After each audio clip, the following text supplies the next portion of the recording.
For a new lieutenant governor, too. Just want to make sure I was in the right place.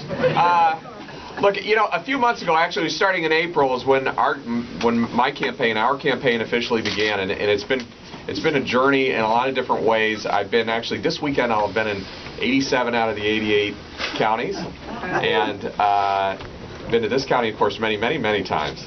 And it's been a great discussion that we've been having, and we're really hearing a lot of the same themes and concerns anywhere we go in the state, whether it's in the northern part of the state where I'm from, or southern part of the state, or here in the middle of the state.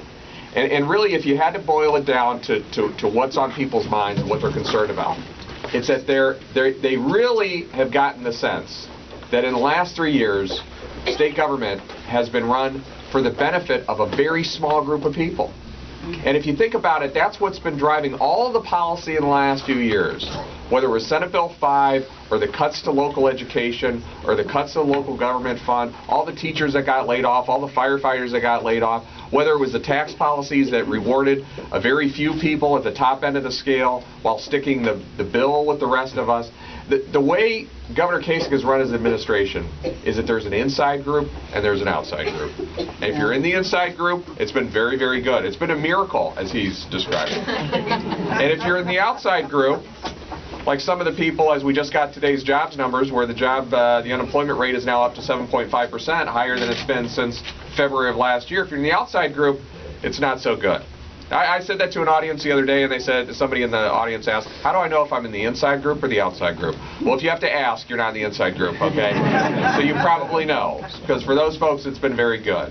And we have an opportunity to take government in this state in a completely different direction and just do what really should be the basic role of government, and that is, shouldn't do everything for everybody, but when it does take a stand, it ought to take a stand for average working families in this state.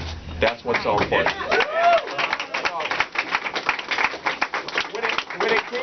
When it came time to pick a running mate, I wanted somebody that agreed with me and shared that philosophy. I wanted somebody that really believed in the greatness and the potential of this state.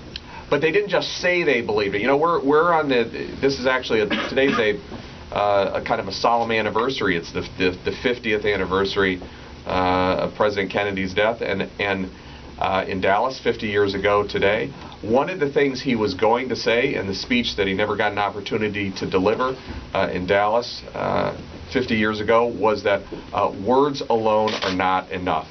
And I wanted to pick somebody as my running mate who, the way he has lived his life, demonstrates what he cares about.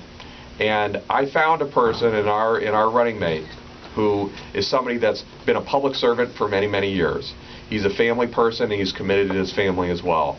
He's been a community activist, and he's also been an outstanding state senator and public official and public servant.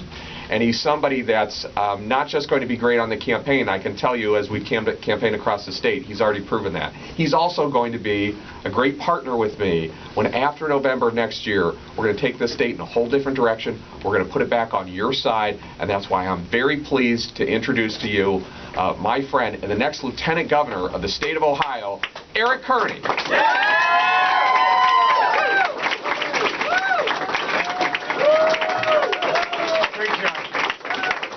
Hello, Columbus. This has been a great 2 days for me. It's been very exciting to be with Ed. We've traveled from Cincinnati, where I'm from, to Dayton, Ohio, to Toledo, to Youngstown, to Cleveland, and now we're concluding here in Columbus, and it's just been absolutely wonderful, and I can't tell you how humbled and thankful I am to be a part of this ticket. Let me just tell you briefly about why I'm excited, not only to be part of the Democratic ticket, but also to be Ed's partner.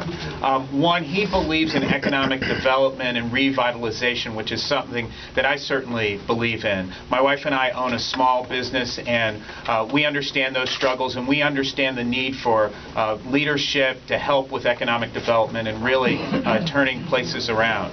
I also believe in Ed FitzGerald, and am very excited about him because he knows what it's like to turn a county around, and he'll be able to turn this state around. He was able to use his experience and his intimate and passionate belief in using government wisely to turn around Cuyahoga County. They had a scandal, they had trouble, but Ed came in and, using his background as an FBI agent, really cleaned up Cuyahoga County and now has that county going in the right direction.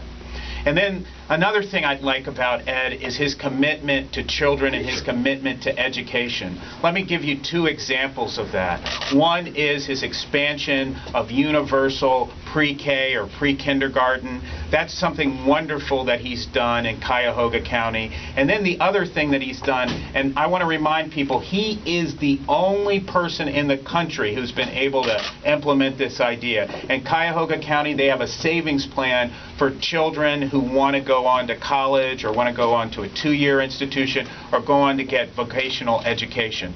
That's an amazing idea, and it shows that he's forward-thinking, that he understands the future, and he understands the problems and concerns of Ohio's middle class. So I'm just happy and elated to be a part of this great ticket, and I look forward to saying next November, congratulations, Governor Ed FitzGerald.